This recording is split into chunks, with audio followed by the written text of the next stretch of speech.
हज़रत उस्मान बयान करते हैं, जब नबी सल्लल्लाहु अलैहि वसल्लम ने वफ़ात पाई तो आपके सहाबा कराम आपकी वफ़ात पर गमज़दा हो गए, हत्ता कि करीब था उनमें से बाज़ वसवसा का शिकार हो जाते। उस्मान बयान करते हैं, और मैं भी उन्हीं में से था।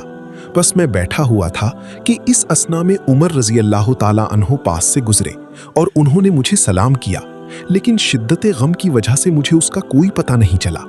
बस उमर ने अबू बकर रज़ी अल्लाह ताला अन्हो से शिकायत की, फिर वो दोनों आए, हत्ता कि उन दोनों ने एक साथ मुझे सलाम किया। तो अबू बकर रज़ी अल्लाह ताला अन्हो ने फरमाया, आपने किस वजह से अपने भाई उमर के सलाम का जवाब नहीं दिया? मैंने कहा, मैंने तो ऐसे नहीं किया। तो उमर ने फरमाया, क्यों नहीं? अल्लाह की कसम, आपने ऐसे किया है।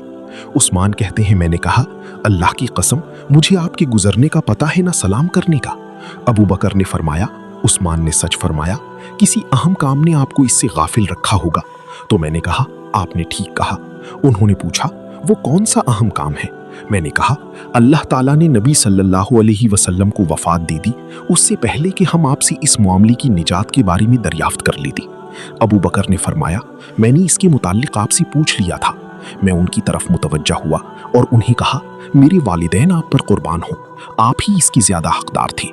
अबू बकर ने फरमाया, मैंने कहा, अल्लाह की रसूल, इस मामले का हल क्या है? रसूलुल्लाह सल्लल्लाहु अलैहि वसल्लम ने फरमाया, जिस शख्स ने मुझसे वो कलिमा जो मैंने अपने चचा पर पेश किया लेकिन उसने इनकार कर दिया, कबूल कर लिया, तो वही उसके लिए निजात है।